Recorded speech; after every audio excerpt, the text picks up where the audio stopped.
Hi, my name's Leo and I'm a boat builder and a sailor, and I'm on a mission to rebuild and restore the 111-year-old classic sailing yacht Tally Ho.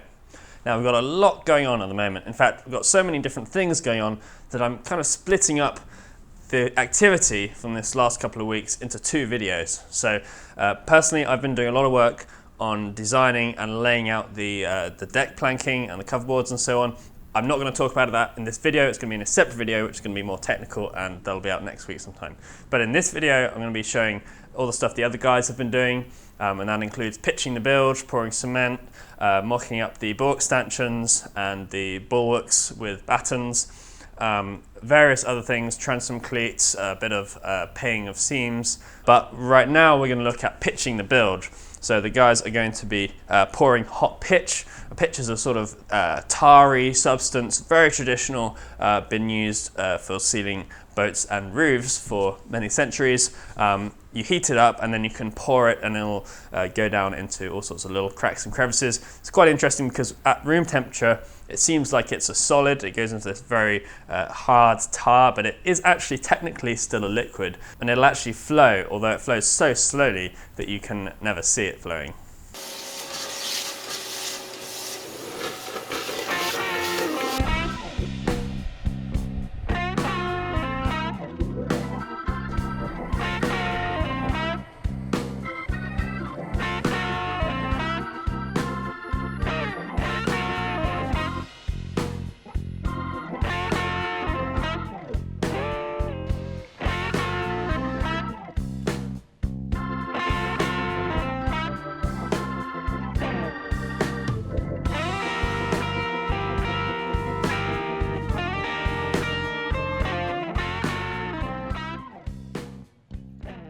So the guys have started by pouring some hot pitch into the pockets here between the frames down in the bilge, and what that's done, because it's so hot and thin when it's really hot, it really gets into any small crevices, any tiny gaps that might be in the rabbet where the planking meets the keel, or anywhere along the sense line in the bilge, and it will get into those gaps and fill them up. So that's the purpose of the pitch in this application. They haven't put a lot in, just enough to really fill the very bottom of these pockets. Now the next step is to fill the rest of it with cement, and we're just using a mix of Portland cement and sand, so it's a nice clean, easy to work mix.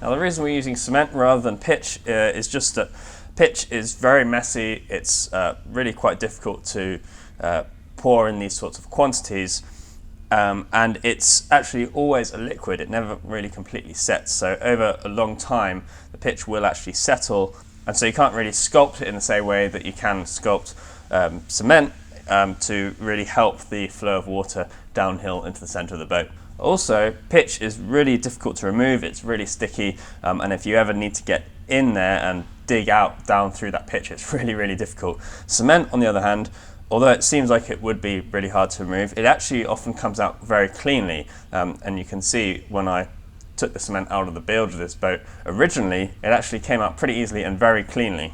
And cement seems to have some kind of rot inhibiting quality in wood. Now I don't know the science behind this, but I've experienced it, and many other boat builders I've talked to have experienced it, where they take cement out of the bottom of an old boat. They never really find any rot underneath that cement. So you would think that maybe water would get trapped behind it, but whatever it is, I've heard people say that it's the alkaline quality of the cement. I don't know, but whatever it is, it really seems like rot doesn't grow, doesn't develop underneath cement. So the guys are going to fill up these frame bays in the bilge in such a way that any water which accumulates, whether from above or from below, in the boat, in the bilge, will run down to the lowest point where the bilge pump will be, which will pump that water overboard.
Now Richard has been working on the Bulwark Staunchions. Bulwarks are kind of like walls or fences that run around the perimeter of the deck, and essentially they keep things from falling off the deck, just like a fence or a railing. The stanchions are what support those bulwark planks, so it's kind of like frames and planks inside the hull, but these come up above the deck. So the bulwark stanchions are kind of like fence posts, they're made out of oak, and then the bulwark planks will go on the outside of those. They will probably be made of wana like the hull planks, and then there'll be a cap rail on the top to cap that off, and that'll probably be teak. Now people often ask why the frames of the boat don't just continue up through the deck to make up the bulwark stanchions, and the reason for that is that where the bulwark stanchions come up through the deck, that is a very vulnerable spot for fresh water to get through the deck around the bulwark stanchions, or even for the bulwark stanchions to rot eventually. Hopefully not, but if they do rot, or if fresh water does get around them and down through the deck, that fresh water or even rot is not going straight into the frames of the boat. It's going to be more harmless in between the frames. Any fresh water will be able to run down into the bilge and be pumped out, whereas if the frames themselves continued up through the deck, that fresh water or rot would actually get right into the bones of the boat and be a lot harder to replace than just a bulwark stanchion. Now the original drawings don't really show the shape very clearly of the bulwarks. They give a little bit of an idea, and the original stanchions were long gone by the time I got the boat. So I had to look very carefully at some very old photographs, and with a little bit of help we came up with some shapes that we printed off. Richard has been using those drawings to make actual plywood patterns, and then he's been clamping those patterns up on the inside of the hull where those stanchions are going to go. And then he's been adjusting the patterns to make sure that the stanchions are going to fit nicely against the inside of the planks. And then also above the hull, they've been laying battens on to make sure that the stanchions all line up fairly and adjusting them where necessary. Then he's been cutting out the actual stanchions, and we're using 3-inch thick white oak for that. He's been cutting them out and fitting them. They're not going to get fastened or finally bedded and fit until the cover boards are down. The cover boards will get fastened first.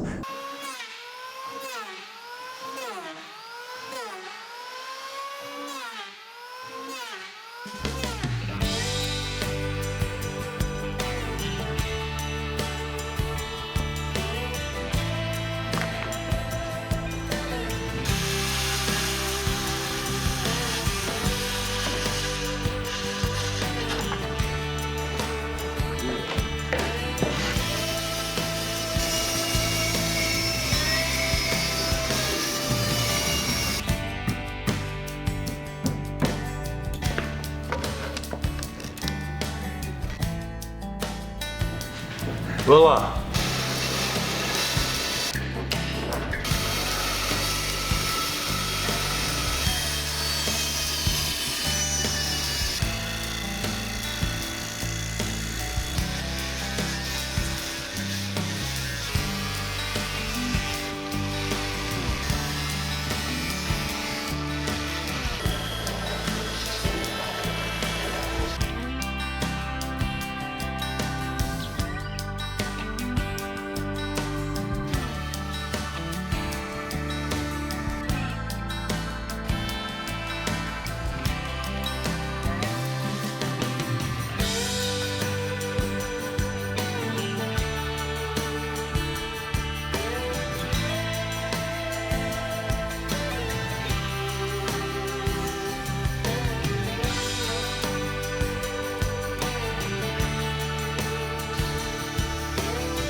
So while all this stuff is going on, Pete has been making transom cleats. Now there's various different words and names for these, but they're basically the aftermost deck beams of the boat, which are mounted right up against the transom, and so their purpose is to support the ends of the deck planks. Like the deck beams, they'll be made out of oak, a bit of a fiddly fit to get around the transom framing and around the beam shelves on either side of the boat, and they've got to be wide enough to support a small teak margin board right against the transom, and then of course the hood ends, the ends of those deck strakes.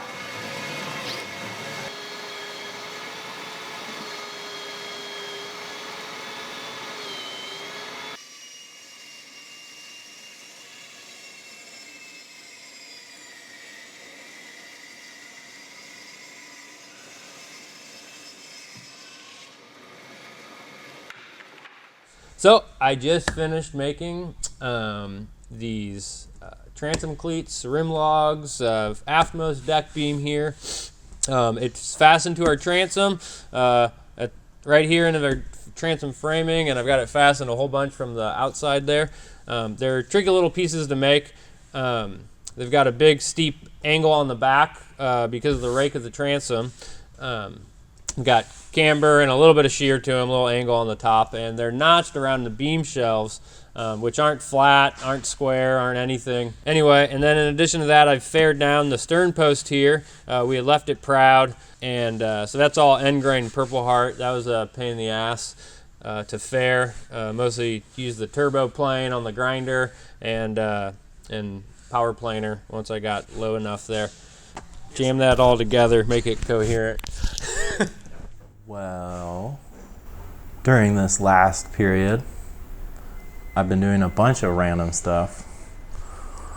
Helping Richard, helping Pete, helping Leo. I've been helping Richard hold battens to his patterns for the Bulwark Staunchions, and I've also been working on a block that goes up in the bow of the boat that will accept some fasteners from the hood ends of the deck planking. I had a lot of fun. It was cool to pattern something for such a weird, not regular shape. It's kind of like if I was trying to make a square block, but I totally messed it up. And then it fits somehow. Hey, you pretty much just described boatbuilding.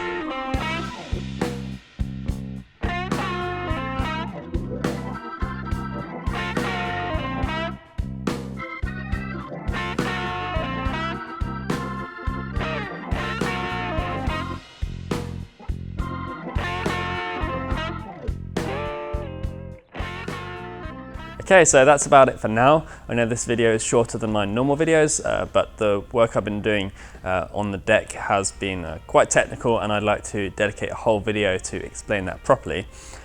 With all the different things going on here, it's really great to see so many different things happening at once, but it makes it quite hard to document it all properly. But I'm doing my best, and hopefully that next video will be out sooner rather than later. Until then though, thanks a lot for watching, and a massive, massive thank you to everyone who has donated or otherwise supported this project. It does make a huge difference. It means we're able to keep on doing this work, and it means that I'm able to keep making and editing these videos. So I really, really appreciate it, and I'll see you next time. Cheers.